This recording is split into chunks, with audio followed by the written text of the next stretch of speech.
Okay, hello. My name is Sherry Scott, and I will be doing an interview with Miss Barbara Scott, and she's going to tell me more about herself and her job and what she does in the community. Barbara Scott, are you there? Yes, I am. Hi, I'm Mark Scott. I am an LPN, which is a licensed practical nurse. I work at Beth Shalom here in Virginia Beach, Virginia. I've been here for about 13 years. My job title is nursing supervisor / manager of the Alzheimer's unit. I have 2 floors there. I work a 12-hour shift. I really enjoy it there, and I really enjoy working with the staff and the residents there and their families. Okay, thank you, Miss Scott. So, how did you actually get involved with your facility? Actually, right after I graduated nursing school, for the first year right after nursing school, worked at a nursing home. Honestly, did not like it. I was actually in the rehab department there, and the residents would come, or the patients would come in. You rehab them, and they would go home. At this facility, which is the one I really like, the assisted living, the residents live there. This is their home, and so I work on a memory unit, which is people with Alzheimer's, and I just get such joy and working with them and, being there to help them and to support them. So that's how I got started with this and decided to stay there. I really enjoyed it. Well, thank you. So, now, how long have you said you've been with your facility? 13 years. 13 years. And how many employees do you work with? I have, on day shift, I have about 7 employees. 3 to 11, I have 6 employees. And 11 to 7, I have 4. Those are 4, 6, 10. So about between 17 and 20 employees. Oh, okay. And then, now, what can you... That I directly, supervise. I'm sorry. Okay, thank you. So, now what kind of training do you have to have for the new people that come into your organization? What kind of training do I have to have, or my staff? The employees, yes, have to have. My employees. Oh, most of my employees are CNAs, which are certified nurses assistant, and then there's medical techs, which are they're CNAs, but they can also pass medicine to the resident. And so I believe with the CNA, I think it's about a 6-month program that they take. We actually have a CNA. I actually have a school for the CNAs there, and also for the med techs.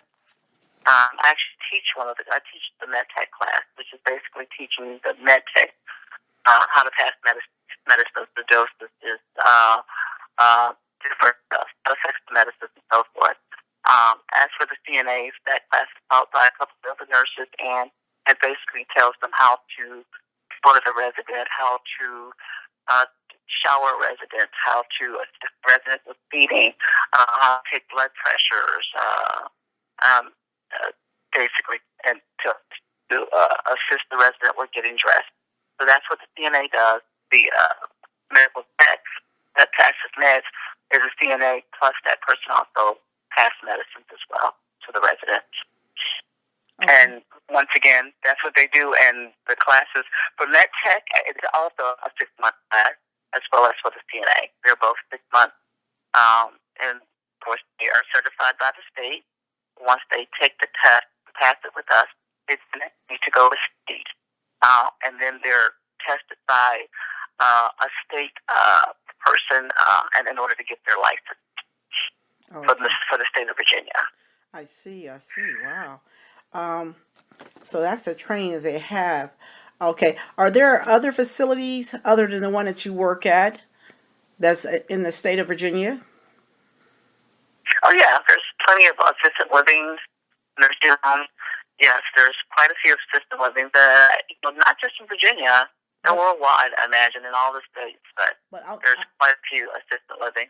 Oh, but of the same facility, the same name, the same company. No, we don't. Beth Shalom Terrace is a Jewish facility. However, anyone can come there and live there. But we only have one other facility in the state of Virginia. Of course, the Beth Shalom Village campus in Virginia Beach, where I live. There's also a campus in Richmond, Virginia, and that's about an hour, 2 hours away. It's a assisted living nursing home, and also apartment living for seniors, as well as where I work is assisted living, the nursing home, which is long-term care, and apartments for to help for assistance to assist with the seniors as well. So basically, the way it usually goes, some of the seniors will come in the apartment, and let's say something happens, there's some falls and so forth. So then they need assistance. So then they would move to the assisted living for assistance. And let's just say, they're healthy for years and years and years, and eventually something happens. Maybe someone has a stroke or a fall and break a hip or something like that. Then they would go to the nursing home, which is where we have also a rehab center there to rehab them back to the assisted living or back to the apartment, or they would simply just stay at the long-term care after they're healed. Okay. So what are the biggest challenges you have faced working at the facility? This is probably going to sound really corny, but a lot of times, because I've been there so long, you get attached. You get really attached to the residents, which is a really good thing. But then, of course, they're ill or pass away. It's really hard sometimes. It's very hard. But unfortunately, that nursing comes with nursing and life, I imagine. But other than that, it's good. That would be the one thing that you never get used to. The attachment. Yeah, I can imagine. As well as someone passing away. Do you have hospice also in part of your facility? We do. We own our own hospice company as well. We have our own hospice company. I own a home health company, physical therapy, occupational therapy, home health, just regular home health. So yes, we have hospice nurses that comes in. In fact, in my unit right now, I have about 4 or 5 people on hospice. Some has been on hospice for about a year. Some has actually been on hospice, actually got better, and came off hospice. So, yes, we do. We have hospice nurses coming in daily, and we, like I said, have our own hospice facility. Okay. That Beth Shalom Terrace actually owns. Well, that is awesome. Okay. What advice do you have for people who would like to have a job at your facility?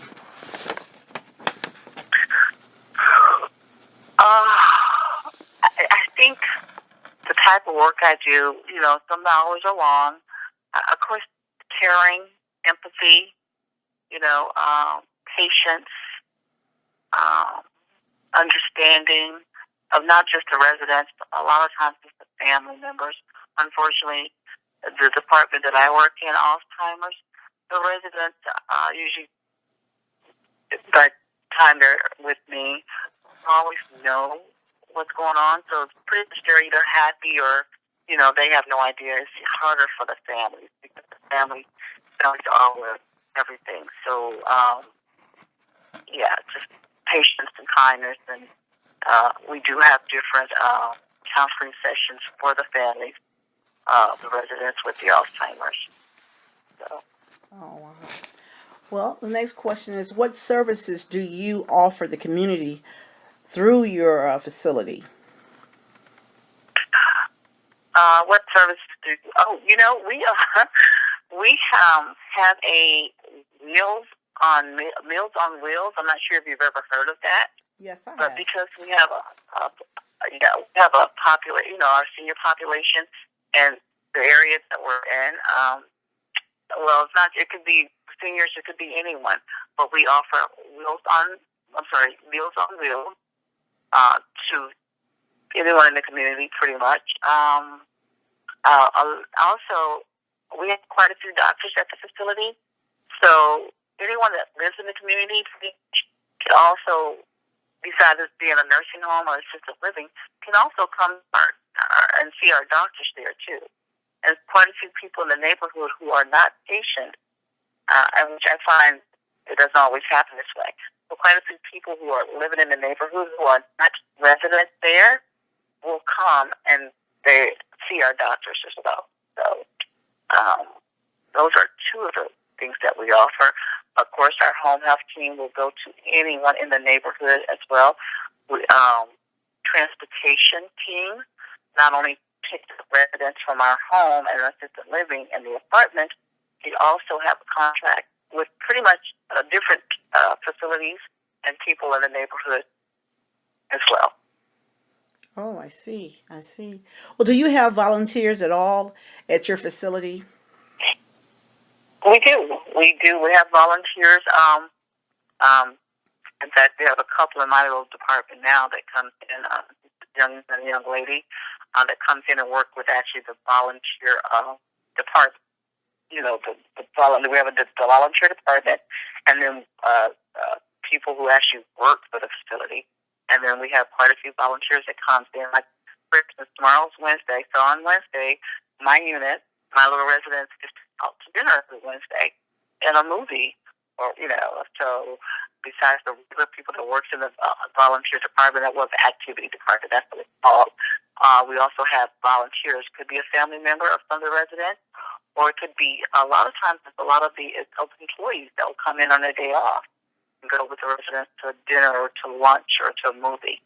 So definitely, one of my sons, when he was in school, when he was in college, came in with me and actually volunteered with the residents of something, part of something that he needed to do for clinical. And he came in and volunteered, with the residents, with helping to serve meals and sit with the residents, talk with the residents, read to the residents. So yes, we have quite a few volunteers that come in. Now, let me ask you this. How do you manage the different personalities that you work with? And I tell them and the staff, because, I have young ladies, middle-aged ladies, basically just trying to remain professional, the residents, as if, these are your family members and this is the way you would want to be treated. There are all kinds of personalities but at the end of the day, if they want to, work there and continue to work there, then when they come in the door, I tell them they need to leave negative things outside the door. Come to work, take care of the resident, be professional. And, it works out. I mean, there are some occasions that, you may need to, maybe talk with someone here and there, but all in all, it works out. The employees that we have there are usually employees that want to be there and they enjoy their job. The ones who don't, usually, it doesn't last. They end up leaving. So, and our turnover rate is not high at all. I mean, we have people that's been there for years. Some people's been there longer than me, Or, I mean, the last employee that came there, and I say this because they come once a year, just came, and this was the question they asked me: how long has the longest employee been at my job? What's the least amount of employees has been there? The least amount of employees been there is about 2 years. She came in 2 years ago. Everyone else has been there 3 to 4 to 5 and 6 and 8 years. So they tend to stay. Well, that's great. The nurses, the LPNs, yeah. Well, let me ask you this. How do you identify the individuals to help? Is there an enrolling process by the family members, or how does that work when the people come to your facility? how do we decide who needs to be at my facility Yes. and what Yes. they need, what services they need? Yes. Well, we have a level of care for residents who has Alzheimer's or who needs assisted living. So, for example, assisted living consists of like this. So there's 2 units for Alzheimer's, and there's 3 units for just people who need assistance. And it's based on levels, 4 different levels, for 1, 2, 3, and 4. Level 1 is very little help. Maybe that person that has some falls and now uses a walker is a little unsteady. So that would be level 1. So my staff would maybe not bathe her, but maybe stand by while she's bathing. Maybe do a little reminder to bring her to lunch, or say, don't forget lunch and such, or whatever. Level 2 would be a little bit more, besides having a fall, maybe this person has had a stroke, and is rehabbing from that, and so she would need a little bit more attention. Level 3 could be someone in a wheelchair that needs even more attention, and level 4 could be someone who don't walk at all, that's completely wheelchair bound, and so everything would need to be done for that person. So different levels depending on where they are in the levels. That's we would bring them in that way. So that's how we admit a resident. Oh, I see. Okay, how many people would you say you have affected while you've worked there for the last 13 years? Some. I've gotten some letters that I keep too from some of the family members. Unfortunately, a lot of the letters come when my resident passed away, and of course I'm there with them, and the hospice nurse may be there or comes in, but in between the hospice nurse coming, we're there taking care of them. We're there making sure that they're comfortable, and that they have a comfortable passing. They're not uncomfortable, that they're not uncomfortable. And so I've got quite a few letters from family members that they had, basically saying how they feel the staff took dignity and taking care of that mom or dad when they were what is the word? Well, we don't call it passing, when they were transferring. Well, I'm going to say passing because I can't think of the word that a lot of families use. And basically they just says how professional and friendly and kind everyone is during that time. So That's great. yeah, Now, that's it. what do you love the most about the facility, and what is your personal message about your job? What do I love the most about the residents, the patients? They are, they're just as kind. Most of them are just as kind. And, yeah, I do. I really enjoy the patients. They're just sweet. And a lot of them don't see the family members as much as they would like to, but they get to see us every day. And so, we're kind of like their extended family. So I would have to say the patient. Personally, well, I enjoy the work that I do, I suppose. And, I enjoy it, and as always wanted to be a nurse. Just, I can remember. So once again, I would still be the resident. I enjoy working with the residents. Thank you. Now, is there a story or an incident that particularly moves you or has affected you emotionally or personally?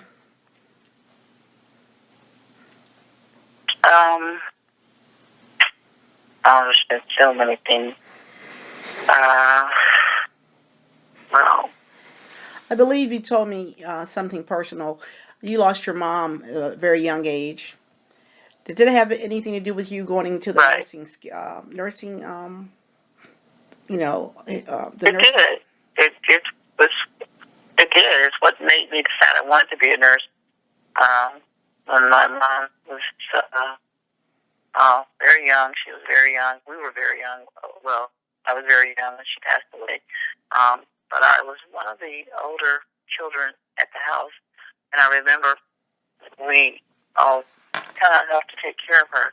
I remember changing her dressing and on our wounded area, and I remember just thinking,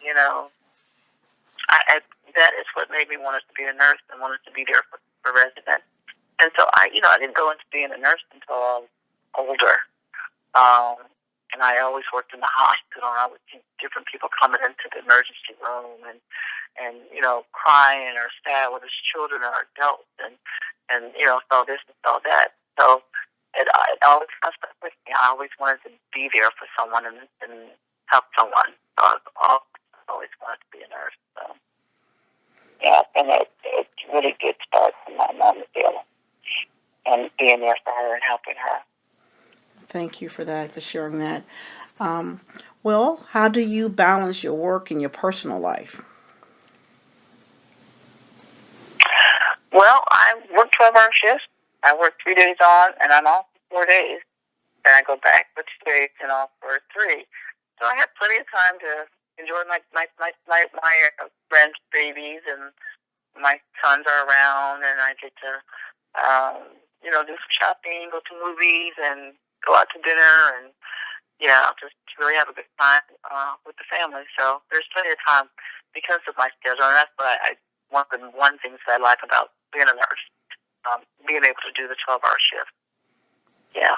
Oh, you like that, do you? I don't know if I would like doing 12 hours. I do. Well, I do work long hours at my job, but it's just 12 hours. But if it's something that you love, I'm sure it goes really quick. The time, I mean. It does go fast. It does go fast. It can be busy. Like today is the 3rd day of the 12-hour shift, and they're not, like you said, they're never really just 12-hour shifts. Like example, today I went into work at 6. I just got home at 9:30. Okay. And my days are mostly like that. It's more of 14 to 15 hours a day. And once you do that 3 days in a row, even with loving the schedule that I do, I'm exhausted. And that first day after that 3rd day, I have to just relax and regroup. But I really enjoy it because I then still have 3 days to be with family and to do things and so forth. So, but I'm off today. I actually have 3 days off. I'll be off for the next 2 days and then we'll work the weekend. So, but I enjoy it. Oh, yeah. Well, good. So, will you tell me who is your role model? Who was? Role model. Who was is probably my mom. Even though we were, I think I was just becoming a teenager when she passed away. I'm going to say I was probably 12 to 13. And my mom always taught me to be kind to people, to help people when you can help people. To be there when you can be there. Of course, not to be a pushover, but yeah, I would have to say my mom pretty much taught me about everything. My dad wasn't always around or available, but she was there. She was always there. Very strong lady. Very strong. Well, thank you for that. I owe everything to my mom. Yeah. Okay. Well, I have some more questions to ask you about yourself, pretty much. Your education and preparation, and how you pursued this position. I think you did tell me about your title is an RN. No, I'm an LPN. LPN. I'm sorry. And so, what formal education do you have? So I went to LPN programs are mostly could be a private school, or it could be through a hospital. I actually went to a hospital program, Ventura Hospital. They have an LPN and an RN program. So I went through the hospital program. It was about 2.5 years to become an LPN. I then worked for about a year before I then came to where I'm at now. It's a good program, good school. It's a lot of work. When I was in school, my boys who are now has graduated high school and college and has been out of school for quite a while. So that was more than 15 years ago. So they they were in middle school, and so in order to go to school and still take care of them and so forth, I would work double on weekends. I would work Saturdays and Sundays, and one day during the week, and I would work double shift in order to make it full time. So I would work like from 7 to 3 and 3 to 11 on Saturdays and Sundays, and I would work one day during the week, take that a 40-hour shift to still be able to get paid and take care of home, and then I would go to school during the week. It was hard because my kids were in middle school and playing football and basketball. So in middle school, I didn't get to see a lot of football and basketball games. They always went, though. I had good neighbors, and the parents that my kids went to school with was awesome. They knew what I was trying to do, and so they were always there for my children when I was there. But as soon as I graduated school and got a job in high school, all 4 years in college, I went to every football, basketball game, and so forth. But so that was it. I worked weekends, doubles, one day during the week, went to school during the day, was home with kids in the evening. Okay. And did that for 2.5 years. That's a lot. Wow, that's very impressive. Now, have you ever thought about starting your own facility with assisted living? No, actually, I thought about wanted to. So I thought go back to school and become an RN. And I tried that about 5 years or so ago. By that time, both of my kids were still in college, and so I didn't expect that it would be that expensive. So I kind of pulled back. I've had plenty of opportunities to go back since, and I've decided not to. I'm pretty good. Actually, I'm happy. I was going to say I'm pretty content. I am. I'm very happy where I'm at this point, and I'm okay. I won't be going back. So, yeah. Okay. How many LPNs do you work with, you say? Well, the assisted living basically is ran by LPNs. On my shift, there's 2 of us. We have 4 floors. I have 2 floors, and she has 2 floors. And then, of course, there's a 7P to 7A, 2 LPNs. So I think at my building, we have about 80 residents. In the assembly unit, I have 20, and I have about 30, about 20, 25 on my first floor, just general assisted living. So the whole building, our total has 80 residents, and we have about 8 or 9, I'll just say 10 LPNs. We have a lot of CNAs and a lot of med techs to cover all the shifts. Of course, there's my DON, my administrator, and all the different departments. We have the hospice nurses coming in and out, home health nurses, physical therapy, and so forth. So quite a few. Now, I got to say, the hospice nurses also work next door with the nursing home. The nursing home is probably twice as big as the assisted living, and twice as much more staff, But, Oh, wow. so, yeah. Okay, I have a couple more questions. I'm sorry. Hopefully, I'm not keeping you too long. We didn't talk about with the organization. We didn't talk about the missions and the values of the company and their vision. Is there a specific mission for your organization? Well, I know normally when I came there, and this is something I kind of went online and read this and read that, and even to this time, to this date, this mission still, I can see where it still works, and it's what we do. Basically the mission says we provide comprehensive, compassionate health care for individuals of all stages in a campus environment, home-like environment, and our staff is safe. They're empathetic.